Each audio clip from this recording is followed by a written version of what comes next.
La visite du pape au Cameroun n'était pas qu'un simple événement religieux. Derrière les mots, un message fort a été rédigé au sommet de l'État.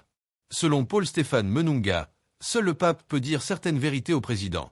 Entre les discours officiels et la réalité, l'écart est visible.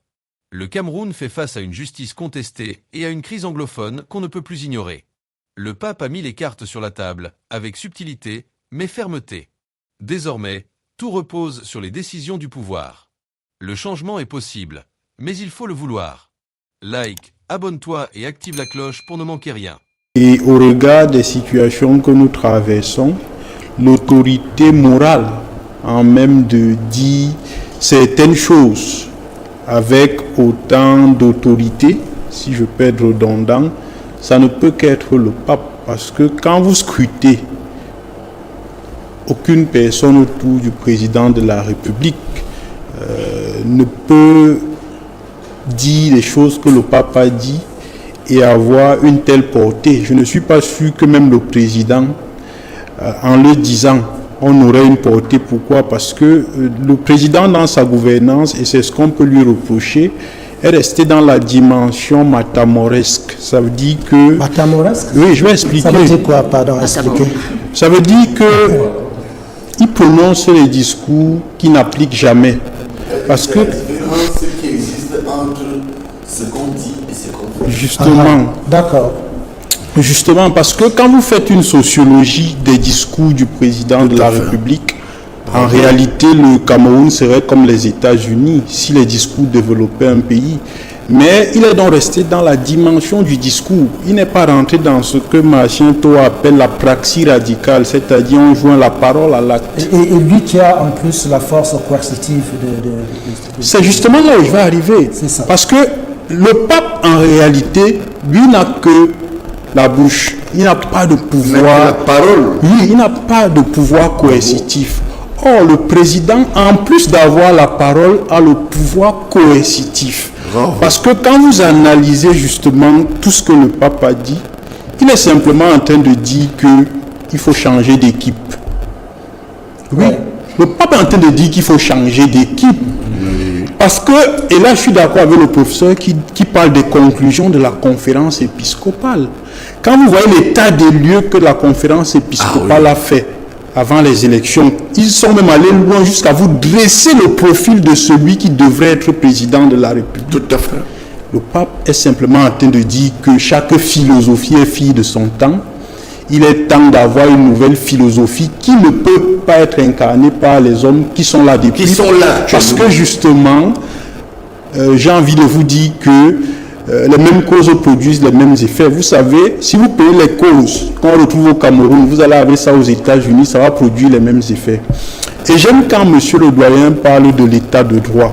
Et c'est pour ça que je ne fais qu'insister en disant que le pape a été très profond, parce que vous allez voir que mon développement rejoint un peu la question que vous avez posée au professeur.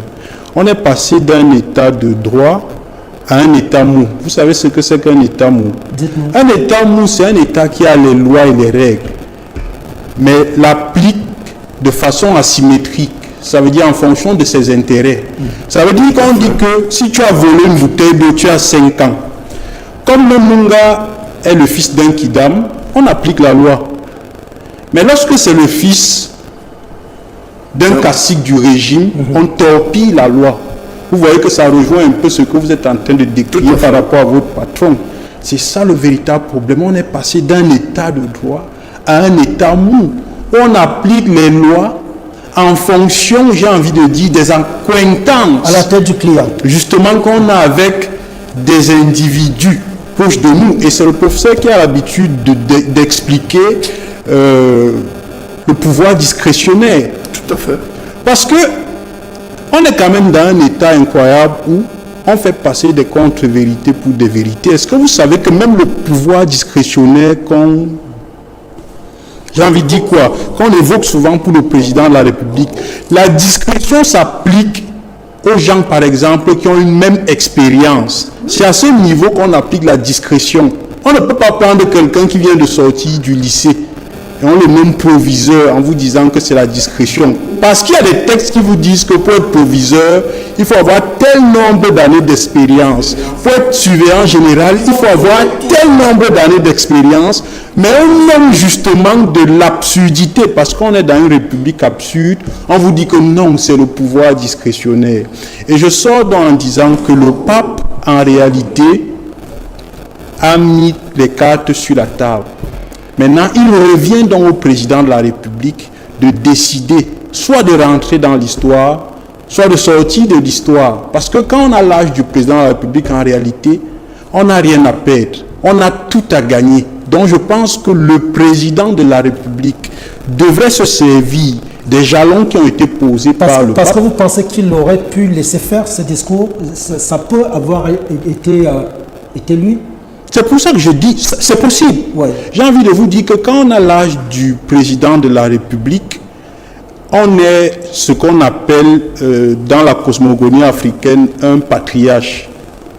Ça veut dire qu'on peut ne pas aimer le président de la République, mais c'est vrai, quand on a son âge, on est un patriarche.